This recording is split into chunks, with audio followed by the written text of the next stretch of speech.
Thank you.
kuman kwem kukur ketie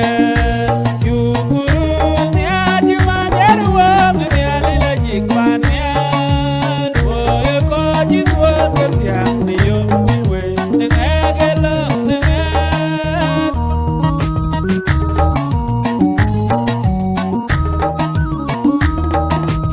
yai kuman kwem kukur ketie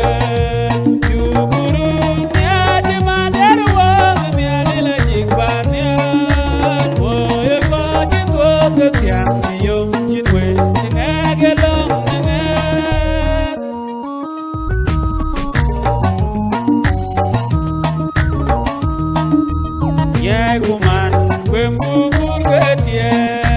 yukuru niaji mader wang nialila jikpanian woye koji kuat ketiang niyum jinwe nengegelang nengen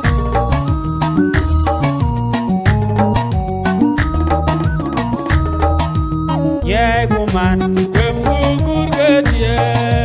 yukuru niaji mader wang nialila jikpanian woye koji kuat ketiang niyum jinwe nengegelang nengen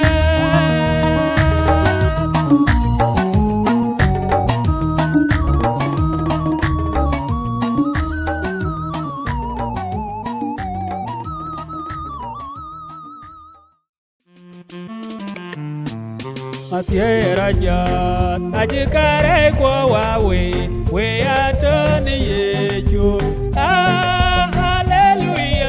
wajibini yechu kwa berjat matieto achiwa berjat Atiera jat ajikare kwa wawe we atani yechu